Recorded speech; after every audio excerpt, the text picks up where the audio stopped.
Voilà, bonjour tout le monde, c'est Ashraf. Bienvenue sur ce webinaire de 3CX, formation produit intermédiaire sur la deuxième partie. On va voir ensemble aujourd'hui comment configurer des extensions distantes en utilisant le protocole STAN ou en passant par 3CX SBC. Après, sur la troisième partie de cette phase de formation 3CX intermédiaire, on va voir ensemble comment régler, on va voir les règles de transfert, on va voir les groupes des extensions et ainsi comment planifier les horaires sur 3CX. Donc, on va commencer directement sur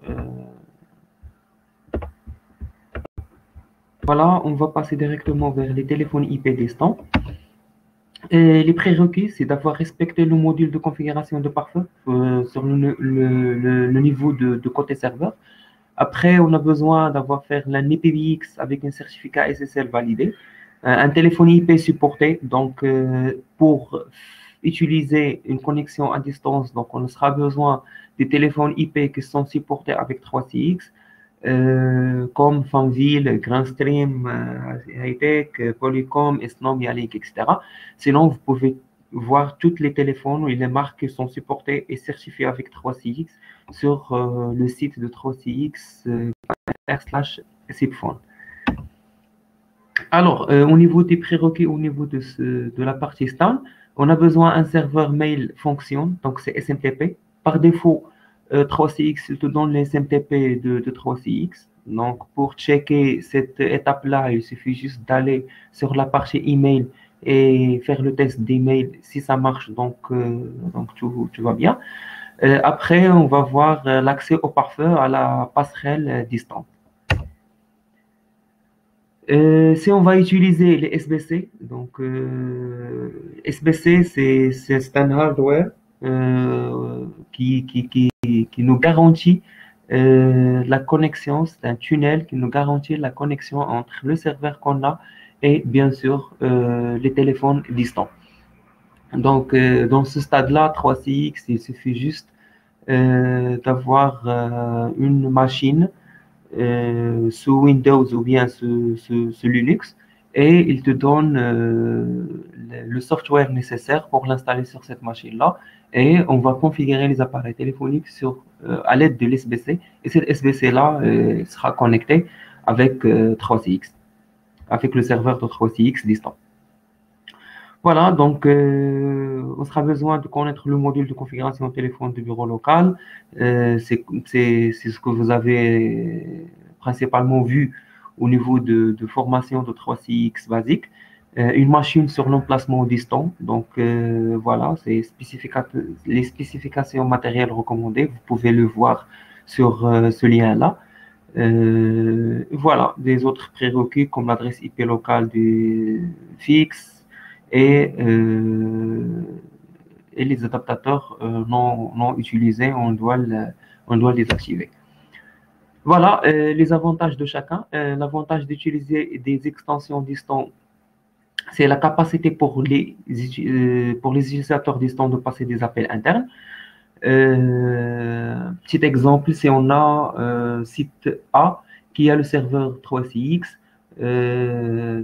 par exemple, au Maroc, et le site B, par exemple, en France ou bien en Belgique ou bien sur n'importe quel pays, et je veux que cette communication-là avec le site A et le site B, ça se fait comme un appel interne, comme des appels internes. Donc, dans ce stade-là, on sera besoin de configurer les téléphones distants pour avoir ces avantages-là.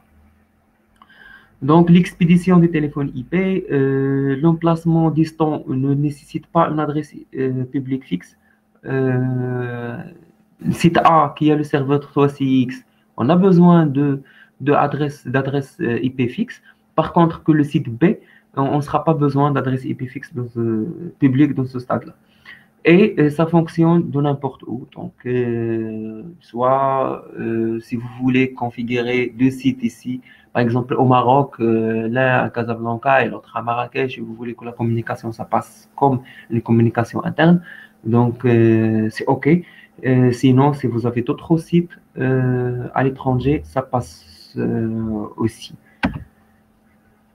Voilà une petite comparaison entre le STAN et le SBC. Donc, le côté STAN, pas besoin des équipements supplémentaires. Donc, si vous utilisez le STAN, il suffit juste d'avoir mettre en place des appareils téléphoniques. Voilà, il suffit juste de mettre des appareils téléphoniques au site B. Et ces appareils-là, ils sont communiqués directement via le STAN avec, avec le serveur de 3CX qui est au site A. Voilà, ce qui est contre au niveau de Storm, c'est nécessite une préconfiguration de l'extension de l'IPBX. Donc, on va la voir ensemble en pratique. Donc, on sera obligé d'avoir faire une petite configuration au niveau de 3CX et bien sur le site de configuration manuelle pour être affecté par un SIP ALG du site distant. Donc, on a besoin d'une configuration qui doit se faire au niveau de site A, au niveau des routeurs, etc. Et même au niveau de site B, on a besoin de faire une configuration sur les extensions. Si vous allez utiliser le SBC, donc provisioning automatique, donc c'est inclus. Le trafic audio reste sur le LAN. Le surmonte des difficultés de type ALG NAT et le chiffre le flux d'audio par défaut. Donc déjà c'est inclus. Et en utilisant une SBC, le logiciel, le software SBC, c'est gratuit. Ce qui est contre, c'est nécessite un équipement additionnel. Donc, vous aurez besoin d'un serveur qui doit être installé sur le site B et physique. Donc, on doit l'installer le système là-bas, etc. Alors, le provisioning des extensions Stone, donc, il suffit juste de créer, de configurer une extension de 3CX. Donc, sur le modèle, l'adresse MAC et le port distant. On doit aller agrémenter les ports SIP RTP pour chaque périphérique suivant d'un même site. Et bien sûr, on va voir ça ensemble. C'est décoché dans l'onglet Options. C'est d'avoir désactivé l'usage de l'extension hors LAN. Donc, c'est le contraire, c'est d'avoir autorisé l'usage de cette extension hors le réseau LAN. Et aussi créer un NAT dans le pare-feu distant pointant sur le téléphone IP et envoie l'email de bienvenue pour checker si tout va bien. Voilà. Le stand, tout simplement, c'est session traversée utile format. C'est une méthode permettant de déterminer les adresses IP publiques depuis le LAN et déterminer le mapping du port de pare-feu depuis aussi le LAN. Et le serveur stand est votre propre PBX. Donc, la connexion, si on explique, si on résume ça, c'est que l'appareil qui est sur le site B se connecte automatiquement via l'adresse IP publique directement sur le site A où il trouve le IPBX qu'on a. Donc, voilà.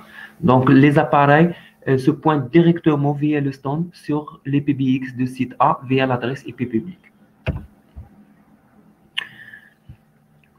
Voilà, donc le provisioning, donc tout simplement, si on veut faire ça, on retourne aux paramètres de zone du téléphone. Donc, si le téléphone n'est pas neuf, donc on le branche le téléphone distant sur le site B par exemple. Le téléphone invite à se connecter, donc il reçoit un email de bienvenue avec le nom d'extension, avec le PIN de la messagerie vocale, avec le mot de passe de web client, etc. Donc, pas mal d'informations que vous recevez. Voilà, après, on utilise automatiquement lorsque la méthode de provisioning le stand. Donc, on va lier l'adresse MAC à l'URL. le téléphone démarre de récupérer l'URL et après 2 semaines, l'adresse MAC et l'URL ne sont plus répertoriés. Si l'extension Stone montre les symptômes suivants, pas de connexion au serveur, problème d'audio, impossibilité de transfert, mettre en attente ou répondre les appels. Donc, on doit contrôler le pare-feu distant pour le CEP ALG, ça doit être désactivé toujours, et on va vérifier que le NAT est implémenté. Plus d'un téléphone Stone derrière un routeur, donc il faut cocher l'option PBX délivre l'audio. Voilà, au niveau des SBC, donc on va aller sur 3CX. Sur la partie Trinxip, on ajoute un SBC. C'est un web URL et clé d'ID d'authentification sont les seules informations nécessaires à la configuration d'un SBC. On va copier ces informations-là. Et pour le coller au moment de l'installation du SBC. Tout simplement, on a SBC sur le site B. Mais avant d'installer ce SBC-là, on doit aller sur Trinxip, ajouter SBC comme périphérique sur le système de 3CX. Automatiquement, se génère des informations de l'URL et mot de passe. On copie ces informations-là parce qu'on va l'utiliser sur le site B où elle trouve la machine SBC. Voilà. Retour à le site B. On doit télécharger la dernière version sur le portail client ou partenaire. On va coller les informations collectées. Donc, on le prend, les informations qu'on a ici. Donc, après, sur le site B, on le télécharge, on l'installe. Après, il nous donne d'avoir installé ces informations-là. Et on doit le coller, tout simplement. Voilà, donc une fois le SBC se monte en vert, ça veut dire que l'installation il est bien faite. Et pour voir les informations nécessaires, donc les informations publiées sur les adresses IP publiques et locales de SBC, c'est pour superviser votre SBC. On voit les statuts, donc est-ce que c'est en service ou non, c'est en vert en service. C'est hors service, ce sera en rouge. Les téléphones, ils les appellent derrière le SBC. Donc, on a cette main-là d'avoir vu ces informations et la version qu'on utilise de software de SBC qu'on a utilisé à distance. Au niveau de paramètres, donc, est-ce qu'il est sécurisé? Est-ce que le failover est bien mettre en place? Et est-ce que le niveau des logs il est bien affiché? Pour la maintenance, donc, vous pouvez pousser la nouvelle configuration et les mises à jour à distance aussi de cette SBC distant. Voilà, l'avantage de SBC, c'est le provisioning des téléphones IP PNP. Donc, c'est automatiquement, une fois on le branche sur le SBC distant, 3CX au niveau du site A, j'ai vu que j'ai téléphone A, téléphone B, téléphone C sur le site B qui ne sont pas encore connectés. Donc, il suffit juste de cocher et faire assigner à l'extension nécessaire et le provisioning se fait automatiquement. Voilà, sans besoin de faire une configuration manuelle et sécuriser via tunnel, etc., de tous les avantages de provisioning. Voilà ce qu'on a sur cette partie-là de 3CX sur la configuration des téléphones distants via le Stone ou bien via le SBC. Donc, si vous avez des questions, n'hésitez pas. Si je veux répondre à votre question, si l'application de 3CX sur smartphone, est-ce qu'elle rentre dans le cadre des extensions distantes ou pas? La réponse, c'est non. On n'a pas besoin de faire ce stand-là, on n'a pas besoin ni SBC, ni rien du tout. Sur l'application de 3CX, il suffit juste d'avoir vérifié votre pare-feu et est-ce qu'il est bien configuré et en même temps est-ce qu'on a une adresse IP fixe ou bien on a coché l'adresse IP publique dynamique pour avoir la connexion distante? Est-ce qu'on a bien fait le port forwarding sur le routeur, surtout sur le port 5090? Est-ce il est bien faite cette partie-là?